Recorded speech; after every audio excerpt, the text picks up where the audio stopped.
दोस्तों नमस्ते, आप सभी का स्वागत है। हम आज रीडिंग करेंगे कि आपके कैरियर फाइनेंस के लिए ईश्वर आपको क्या मार्गदर्शन दे रहे हैं, जिसे अपनाकर आप अपने जीवन में अपने कैरियर में कुछ पॉजिटिव चेंजेस कर सकते हैं।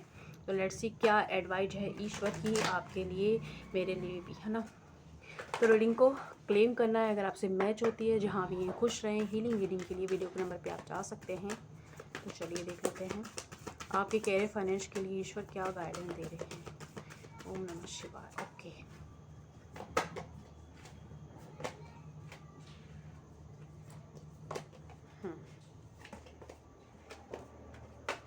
ओके। तो आपके कैरियर के लिए सबसे पहले तो संदेश ये आ रहा है कि आप अपने किसी पर्सनल समस्या, किसी पारिवारिक समस्या की वजह से अपने कैरियर पर ज़्यादा ध्यान नहीं दे रहे हैं। और उस पारिवारिक समस्या में आप सिर्फ सोचने के अलावा कुछ कर भी नहीं सकते हैं, क्योंकि आपके हाथ में कुछ है ही नहीं, क्योंकि उसमें बहुत सारे लोग इन्वॉल्व हैं। फिर भी आप उस सिचुएशन में इतने ज़्यादा सोच रहे हैं कि इससे आपकी ना तो पढ़ाई हो रही है, अगर आप स्टूडेंट हैं तो, और अगर आप कुछ भी जॉब वॉब करते हैं या कोई आपका बिजनेस है तो उस पर भी आपका फोकस नहीं जा रहा है। तो यूनिवर्स आपको यहाँ पे कह रहे हैं इस पारिवारिक समस्या को उन्हें सरेंडर कीजिए, वो आपको यहाँ पर न्याय दिलाएंगे और क्लियरिटी आपको मिलेगी। आप बस अपने काम पर फोकस कीजिए, तभी आपको इस पर्सनल समस्या का समाधान मिलेगा, नहीं तो नहीं आप इसमें स्टक रह जाएंगे। ये कोई पर्सनल समस्या हो सकती है, लव लाइफ रिलेटिव, या आपकी पारिवारिक समस्या, ठीक है। पहला मैसेज ये था। दूसरा मैसेज आपके लिए है कि आप जो है एक्शन लीजिए। ये मत समझिए कि मेरी किस्मत अच्छी होगी तब मुझे अच्छा रिवॉर्ड मिलेगा, डिवाइन टाइमिंग आ जाएगी तो रिवॉर्ड मिलेगा, या मेरे ग्रह नक्षत्र ठीक हो जाएंगे तब रिवॉर्ड मिलेगा। आप जब एक्शन लोगे तब आपको रिवॉर्ड मिलेगा। अगर आप बोल रहे हो कि आप एक्शन ले रहे हो तो नहीं ले रहे हो, गलत दिशा में जा रहे हो। अपना रूटीन देखिए, आप या तो रील स्क्रॉल कर रहे हो आप, या जो टाइम आपको अपनी पढ़ाई पर, अपने कैरियर पर, अपनी चीज़ों में देना चाहिए, आप सभी में ट्राई कर सकते हैं। आप किसी मंत्र की जाप कर सकते हैं, उस टाइम पर आप उसको रील को स्क्रॉल कर रहे हो, मूवी देख रहे हो, हिंसा जो वाली जो चीज़ें हैं वो देख रहे हो, या अपने ही काम की कहीं जाके बुराई कर रहे हो, तो चीज़ें नहीं मिलेगी। तो ईश्वर कह रहे हैं सही दिशा में सही एक्शन लीजिए। अगर ये वीडियो आपको मिलती है, समझ लीजिए कि ईश्वर का संदेश है आपके लिए ये ना।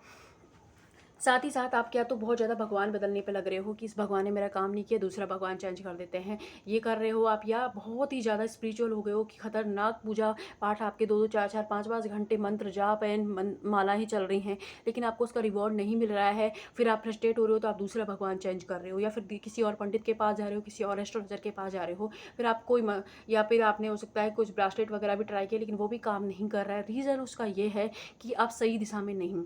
आपको स्पिरिचुअल और प्रैक्टिकल लाइफ में बैलेंस बनाने की ज़रूरत है। आपको भगवान बदलने की ज़रूरत नहीं है। आप जिन भगवान में आस्था है, जो भी आपके भगवान है, वो भी उतने ही पावरफुल है जितने आप किसी और भगवान पे जाएंगे। सब एक हैं।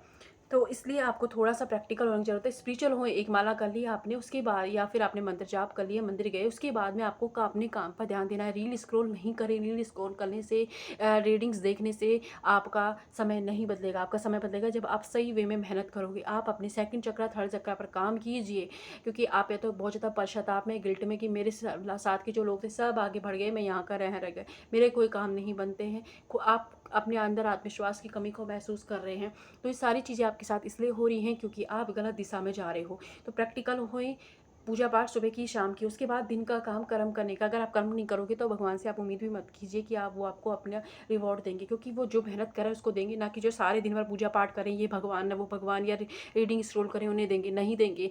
आप बैलेंस बनाएं चीज़ों में। इस पूजा पाठ हमारी खुशी के लिए, हमें जो है मानसिक शांति के लिए सही मार्गदर्शन दिलाने के लिए होता है, बल्कि उन्हें उस वे में यूज़ मत कीजिए कि ये किया ना तो मिल जाएगा। एक आउटकम का इंतजार करके, आउटकम का सोच के आप पूजा ना करिए, बल्कि निस्वार्थ भाव से आप जिन्हें भी मान रहे हैं उनको सरेंडर कीजिए। साथ ही अपने रूटीन पर देखिए, आप कुछ ना रूटीन में ही गड़बड़ कर रहे हो, उठ रहे हो, खा रहे हो, ये कुछ सेल्फ केयर वाली बुक्स पढ़ सकते हैं, नहीं पढ़ सकते ऑडियो सुन सकते हो ना, आप वो सुनिए। साथ ही साथ अपने रूटीन को चेंज करें, फिजिकल एक्सरसाइज कीजिए, बहुत नेगेटिविटी कंज्यूम कर लिए, सेकंड थर्ड चक्रा को हील कीजिए। तो कुछ भी कर रहे हो, आप स्टूडेंट हो, आप बिजनेस कर रहे हैं, आप जॉब कर रहे हैं, आप फैशन डिज़ाइनर हैं, आप जो भी हैं, अगर ये वीडियो आप तक पहुंचा है तो आप अपनी वीडियो अंदर चेंजेस लाएं। तभी ही आपको चेंजेस दिखाई देंगे। अगर आप ऐसा कर लेते हैं तो आने वाले 21 दिन के अंदर अंदर आपको पॉजिटिव चीज़ें आपके ही काम में, आपकी ही ज़िंदगी में देखने को मिल जाएगी। जो अब तक नहीं हो रहा था वो सब होने लग जाएगा, लेकिन ये करने की ज़रूरत है। साथ ही साथ आप, बहुत अजीब सी रीडिंग हो गई है ना। नेक्स्ट मैसेज आपके लिए है कि आप शायद कुछ सवालों के जवाब ढूंढ रहे हैं कि मेरे साथ गलत क्यों हुआ, मेरी किस्मत ख़राब है, मुझे रिश्ते में ठोकर मिली, उससे जॉब मेरी नहीं लगी, वो काम मेरा नहीं बना, या ये चीज़ नहीं हुई। तो ये नए नए नहीं हुई की रट आपने मन में इतनी लगा रखी है कि आप सवालों के जवाब जब तक आपको नहीं मिली, जब तक आप शांत नहीं हो जाते। आप एक पानी लीजिए, उसमें से गोल गोल घुमाएं अपनी उंगली को, तो आपको कुछ नज़र नहीं आएगा। जब उसे आप छोड़ दोगे, रिलैक्स हो जाओगे, तभी आपको वो शांत पानी दिखेगा और उसमें आपका फेस आपको दिखने लग जाएगा। एग्जैक्टली ऐसे ही जब आप जो भी समस्या है, जो भी सवाल का जवाब ढूंढ रहे हो, वो आपको तब मिलेगा जब आप उस काबिल हो जाओगे कि आप उस चीज़ को हैंडल कर पाएँ। तब जब तक आप उस चीज़ को हैंडल नहीं कर पाएंगे, यूनिवर्स ब्रह्मांड जिस भगवान को आप मानते हैं वो नहीं देंगे, नहीं, बिल्कुल। इसलिए आप उस सवाल को, उस सिचुएशन को यूनिवर्स को हवाले कीजिए और अपने काम पर ध्यान दें, जो आप कर सकते हैं उस पर, ठीक है। तभी आपकी ये जो टफ साइकिल है ना, ये एंड होगी। टफ साइकिल एंड हो जानी चाहिए थी, ये आगे ज़्यादा बढ़ती जा रही है। उसका रीज़न ये है कि आप कुछ ऐसी चीज़ों को पाने में, ऐसी लोगों पर अपना टाइम इन्वेस्ट कर रहे हैं जहाँ से आपको पता है आपको रिटर्न नहीं मिलेगा, नहीं, फिर भी जा रहे हैं। नहीं, सारा टाइम खुद को दीजिए। आप हमेशा अपने आप से सवाल कीजिए कि जो भी आप काम कर रहे हैं, जिन लोगों को आप देख, क्या उनसे आपको मानसिक शांति मिल रही है, क्या वहाँ से आपको मनी मिलेगी। कि जवाब नहीं आता है तो वो काम तुरंत प्रभाव से रोक दीजिए। ये कोई रील भी हो सकती है, ठीक है। साथ ही साथ आप जिस भी आउटकम का इंतजार कर रहे हैं, अभी आपका जो है धुंधलापन है, आप जैसे ही आप अपने मेंटली फोक को हटाओगे, क्लियरिटी से देखोगे कि आपने आधे से ज़्यादा 75% रास्ता पार कर लिया है, 25% ही बचा है। लेकिन मेंटली फोक को हटाने की ज़रूरत है। रुका से हटेगा जब आप थोड़ा सा टाइम अपनी स्टार्ट करोगे, मेडिटेशन करोगे। मेडिटेशन नहीं कर सकते तो सेकंड थर्ड चक्र पर तो काम कीजिए। उसके लिए कुछ नहीं करना है, यूट्यूब पे जाना है, इनकी फ्रिक्वेंसी को रोज़ 10-10 मिनट सुनना स्टार्ट कर दीजिए। गाड़ी चलाते हुए नहीं सुनना है, बाकी रिलैक्स होकर सुने, आराम से लेट के बैठ के जैसे भी सुने, लेकिन सुनिए और आपको बहुत अच्छा रिजल्ट इसका देखने को मिलेगा। अगर ये वीडियो आपके लिए हेल्पफुल रहती है, लाइक सब्सक्राइब कीजिएगा। जहाँ भी हैं खुश रहें। बहुत अजीब सी रीडिंग हुई थी, पता नहीं, लेकिन किसी ने के लिए तो शायद मैसेज होगा। Thank you.